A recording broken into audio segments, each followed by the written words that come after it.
নেই কোনো সুদ, সার্ভিস চার্জ নেওয়া হচ্ছে না, জামানতও। এভাবেই প্রায় 2 দশক যাবৎ ঋণ দিয়ে যাচ্ছে দেশের শীর্ষ শিল্প গোষ্ঠী বসুন্ধরা গ্রুপ পরিচালিত বসুন্ধরা ফাউন্ডেশন। আর এই সহজ শর্তের ঋণ পেয়ে জীবন বদলে গেছে ব্রাহ্মণবাড়িয়া, কুমিল্লার প্রায় 28,000 দরিদ্র ও সুবিধাবঞ্চিত পরিবারের। দর্শক, এরই ধারাবাহিকতায় বাঞ্ছারামপুরে 443 জন দরিদ্র ও সুবিধাবঞ্চিত নারীকে দেয়া হলো 80 লাখ টাকা। আমিনুল ইসলামের ক্যামেরায় আরো জানাচ্ছেন সহকর্মী আল মোহাইমিনুল খান। চড়া সুদে ঋণের ফাঁদে পড়ে নিঃস্ব হওয়ার পথে ছিলেন ব্রাহ্মণবাড়িয়ার বাঞ্ছারামপুরের স্বপ্নবাজ নারী উদ্যোক্তারা। অন্ধকার নেমে এসেছিল তাদের পরিবারে, যখন আলো হয়ে এগিয়ে আসে বসুন্ধরা ফাউন্ডেশন। দেশের শীর্ষ শিল্প গোষ্ঠী বসুন্ধরা গ্রুপ পরিচালিত এই ফাউন্ডেশনের মাধ্যমে এমন 443 জনকে দেওয়া হচ্ছে 80 লক্ষ টাকার ঋণ সহায়তা। 15,000 টাকা দিতেছে, সপ্তাহে 300 টাকা নিব।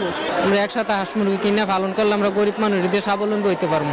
বসুন্ধরা ফাউন্ডেশনের সুদ সার্ভিস চার্জ মুক্ত এই ঋণ সহায়তায় জীবন পাল্টে গেছে তাদের। এটা দিয়ে আমাদের অনেক লাভবান হয়েছে। হাঁস মুরগি পালি, গরু টরু আছে, এগুলা সার পালি। ছেলে মেয়েদের লেখাপড়া করাতে পারছি, তাই করতে পারছি, সবকিছু করতে পারছি।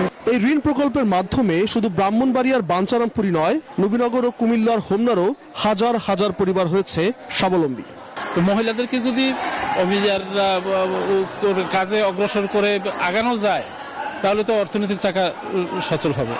তো এই উদ্দেশ্য নিয়ে আমাদের মাননীয় চেয়ারম্যান মহোদয় এই ঋণের ব্যবস্থা করছেন। 2005 সাল থেকে জনকল্যাণমূলক এই প্রকল্প পরিচালনা করে দৃষ্টান্ত স্থাপন করেছে বসুন্ধরা গ্রুপ, জানান বসুন্ধরা ফাউন্ডেশনের সিইও এম নাসিমুল হাই।